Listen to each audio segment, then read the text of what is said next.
What's up guys, welcome back to Spare Change. Today we've got 2004's Spider-Man 2 on 4K Blu-ray. Finally, we get to the best Spider-Man. What? Homecoming is by far the better movie. Why do you think Homecoming is the best Spider-Man? Spider-Man 2 got like a 94 on Rotten Tomatoes. What is this with you and Rotten Tomatoes all the time? Homecoming got like a 92. It's only like a 2-point difference. But let's just let Shane finish up this review, can we? I'm just saying, it's the best one. But yeah, go ahead, continue. I know you've seen it, so I'm just gonna discuss the video and audio quality. But first, let's unbox it.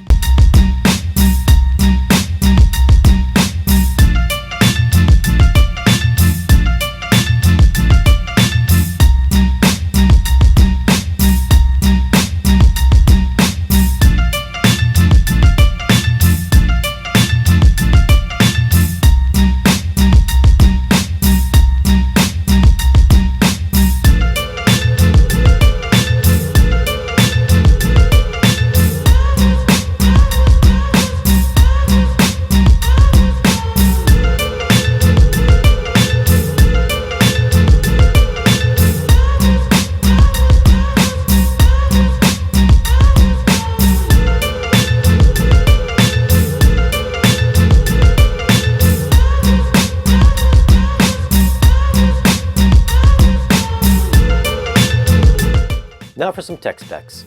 The movie was shot on 35mm. It has 4K DI. It's rated PG-13. Runtime is 127 minutes. Aspect ratio is 235:1. So if you're watching on a TV, you guys are going to get black bars on the top and on the bottom. Now for video quality. Just like Spider-Man 2002, this was shot on 35mm film, so there will be grain throughout. The grain structure here is finer and less noticeable.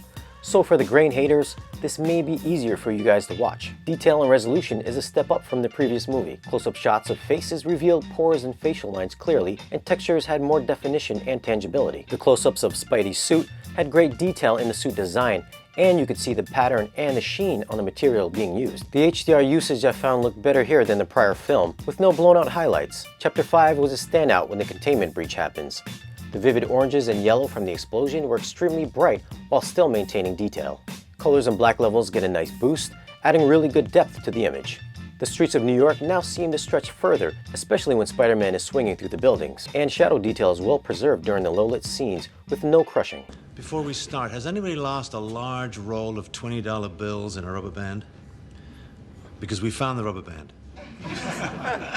Audio gets a fresh Dolby Atmos mix, and I thought it sounded quite good. Soundstage was wide, and the musical score took effective use of all speakers, and sounded detailed and layered. Chapter 5 had some great discrete effects from Doc Ock's arms moving around the room, and behind the listening position.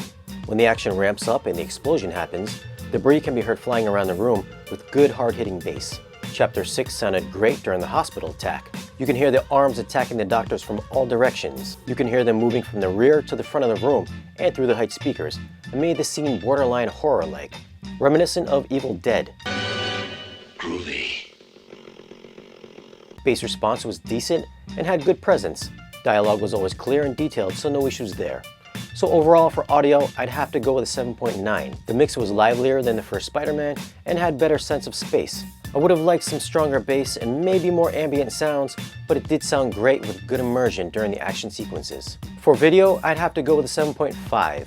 It's a definite step or two up from Spider-Man 1 with more detail and very good HDR. It's still a bit soft in some parts, but I enjoyed it more visually than the first one. Now if you'd like to pick up this movie, I left a link in the description down below, along with the equipment that I used for the review. If you enjoyed the video, give us a thumbs up and leave us a comment down below. Follow us on social media, and if you're not a subscriber, go ahead and hit that subscribe button.